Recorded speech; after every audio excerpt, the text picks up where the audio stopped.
your expectations are for the day, and at the end of the day, we'll see whether your expectations are met. Is that okay?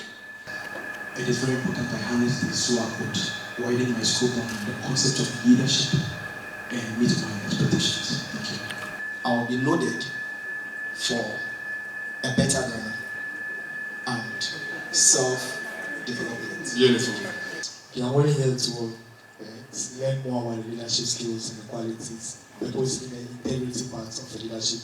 Thank you. All right, thank you very much. I just came to learn so that I'll be able to execute the position I have right now. I'm so new to all of these things, so I just need to. Obviously, it's become very important that we raise people who are minded about living ethically. We have allowed some things to happen over a long time. Many of these things started some time ago, and we felt, okay.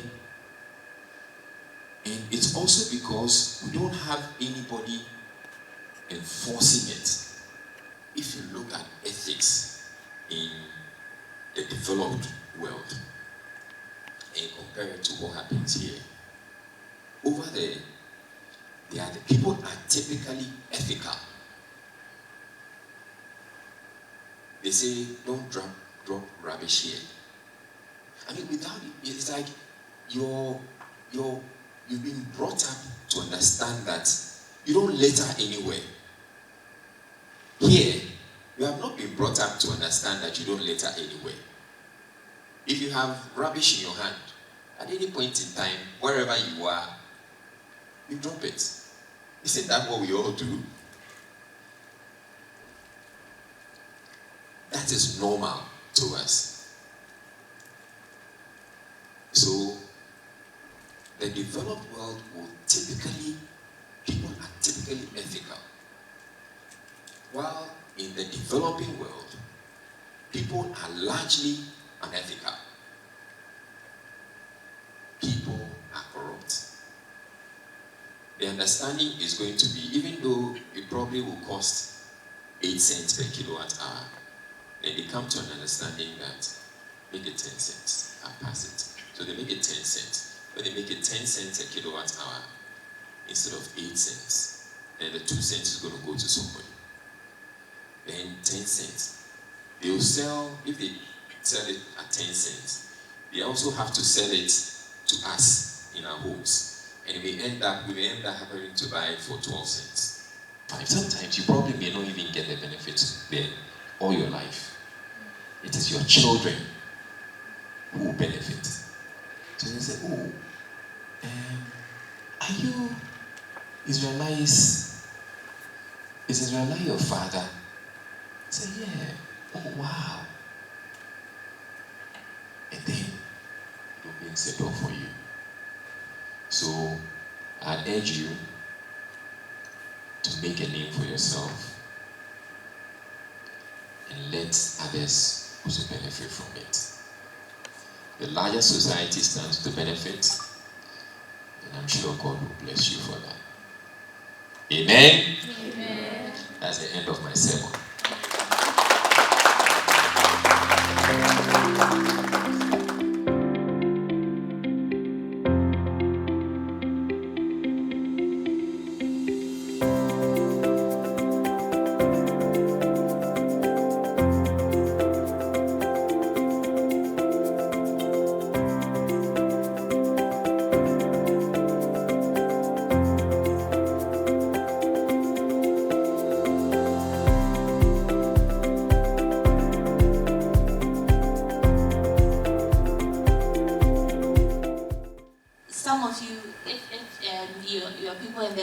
You can start forming your networks here, okay? So because most of you would finish school, get married, start blah, blah, blah. So if you're all in the same class or the same school, then it's easy to, if it's my wedding, I have my makeup artist from my class, I have my MC from my class, and that's how you grow. So you start with this network, and then you expand, okay? When we come to self-leadership, I'm not too sure how that will apply in a hospital, but then you would come to the ward and not wait to be told that change bedpan for this person or dress this wound or do something like that. So you take the initiative and do that. No manager is needed. Next. Okay. So as a leader, the first person you should lead is yourself. Okay? And the first person that you should try to change is you. Does that make sense? Okay. And those of you who read inspirational books, I hope we have people like that in this room. Yes. Self-leadership, as we'll be discussing here, is the ability to make decisions and to assume the consequences of those decisions. Okay, that's very important to me. To accept challenges, to listen to your needs, to be organized, and to believe in yourself. Okay? Can we go? Next. So, for you to manage yourself effectively, okay, these are some of the things you should be aware of. One, be aware of yourself. How many of you have triggers? Do you understand what I mean by triggers? Like when somebody does that thing, pep, then like volcano, you just switch. Do you guys have that? Or pet peeves? Do you have that? Create an environment for success. To know the people you work with. There are some people that, oh, I have this idea, maybe I want to start, maybe in your hostels, what do you do? Now you don't even sell scratch cards. At time we used to sell scratch cards. Now you can buy on your phone. But small businesses in your hostels. What do you do now? What? Sell what? Provisions, What? Water, So you tell someone, oh, I was just thinking, if I get one bag of water, it's what, 7 cedis or 8 cedis a bag, and then how many are inside? 30. So if I sell 150 pesos, I'll get this amount, and oh, after that idea is bad. Look at all the people who are doing this already, okay? So some of the ideas are bad, that one there is true, okay? But surround yourself with people who will encourage you. And sometimes, even though the idea is bad, it's good to try it and fail. And know for yourself that it was really bad. Personal development. So for me, this is very important to me. Now we have massive online courses. Okay, things that you can do side by side your academic work. You Google, it's free. All these Ivy League universities, they have courses like that. And it's just for your, and there's Coursera as well. They're just for your personal development. So you can be in the medical field where you're reading about banking and finance and those things, so that you're not limited. You understand?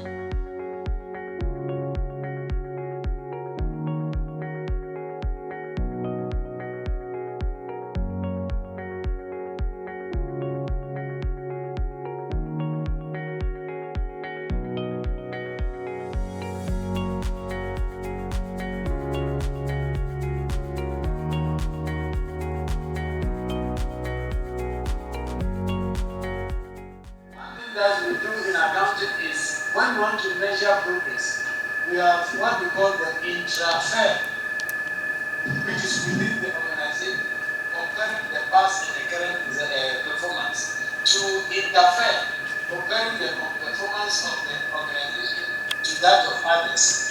If we benchmark Ghana's performance against that of the peers, like Singapore, Malaysia, the Asian tigers, all of them who got independence at the same time, I would say our performance is a monumental failure. We have not.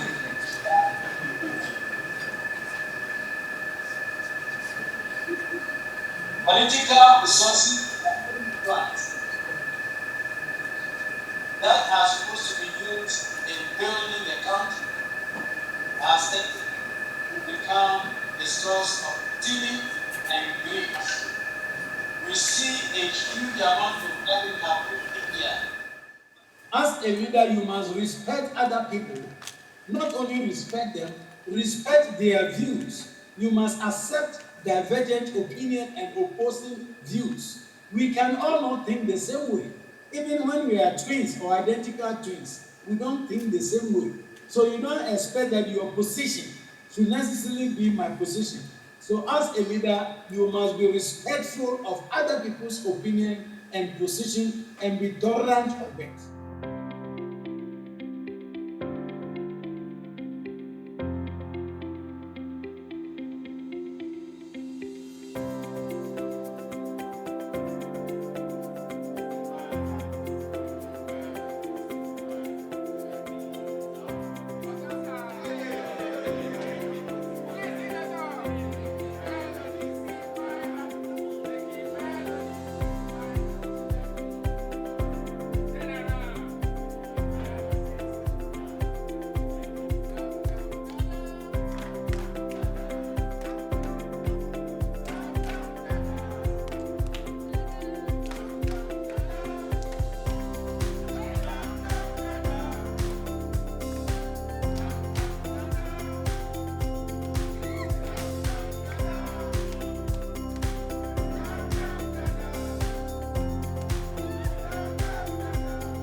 feel that if we discuss these matters and we don't discuss the system that we run, we'll be playing the ostrich.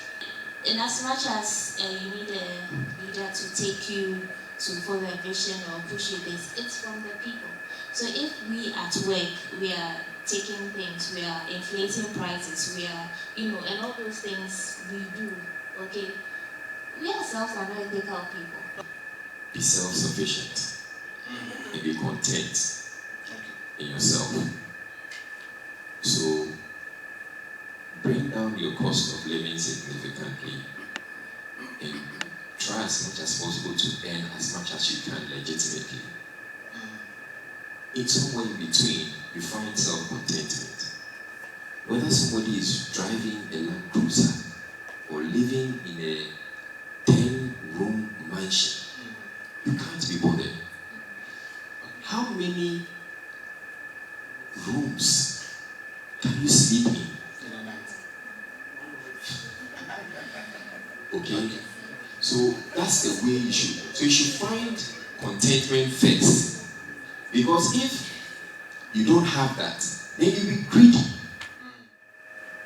My question borders on a lot of angles.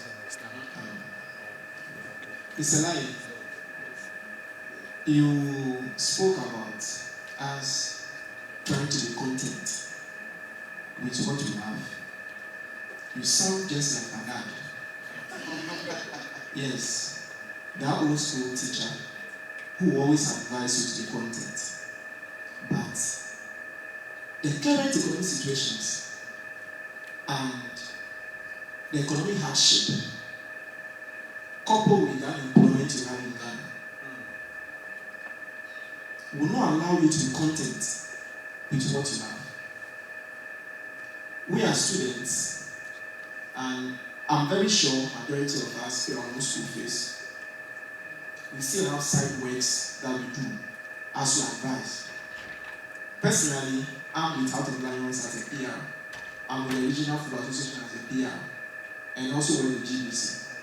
So I would say that I'm struggling to get myself what to sustain me. But here also comes with family problems. Madam Yayra spoke about the firstborns. You mean Yayra? Yeah, you're right. Yes. The firstborns are always like the family keeper.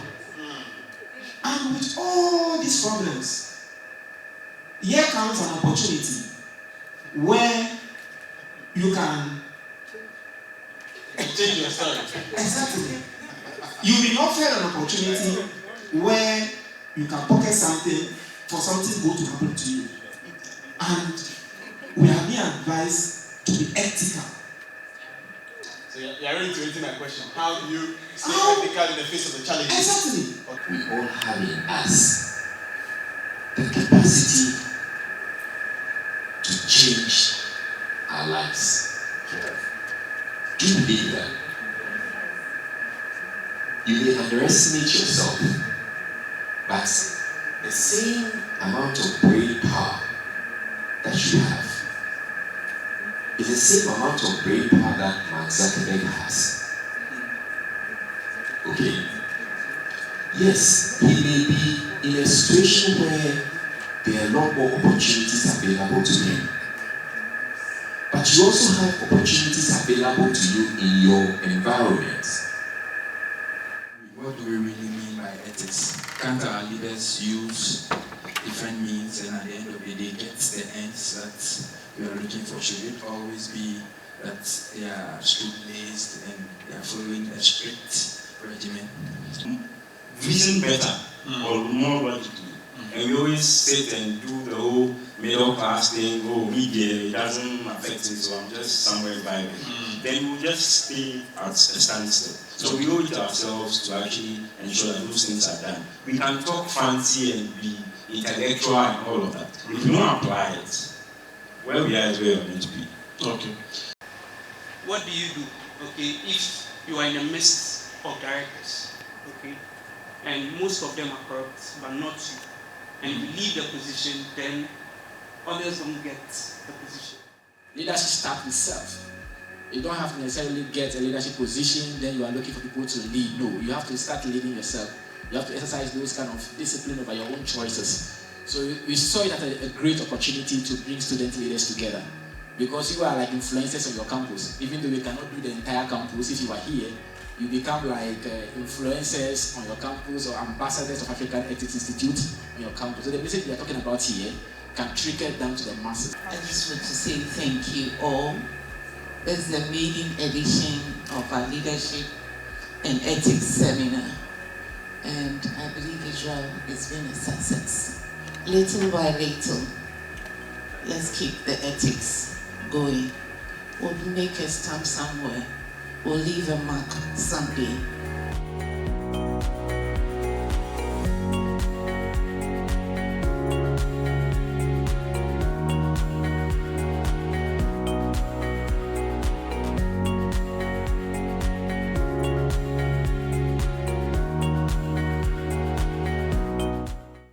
My name is Doreen Annan, and I came to partake in the leadership seminar held at Volta Region today. It was a very insightful session, and I learned that as a leader, learn to lead yourself first, start little, and then you can progress in life wherever you go. Thank you. Good evening, my name is Yayra Goka, and we just ended the leadership and ethics seminar over here at Volta Region.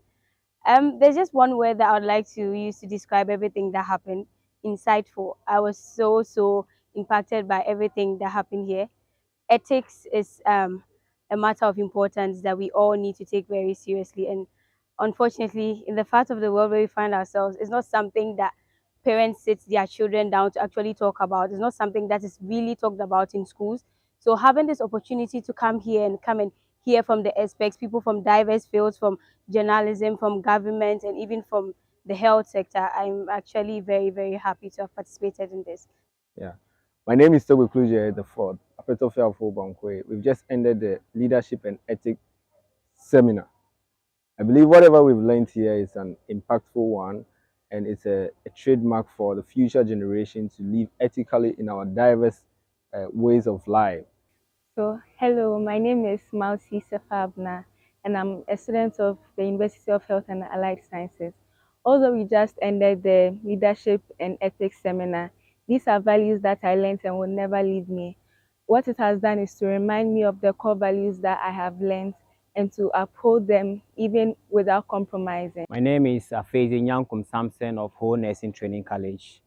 I'm the Deputy Public Relations Officer. This seminar has gone a long way to help me in my leadership and then as well as the whole world at large, because they are going to benefit from me.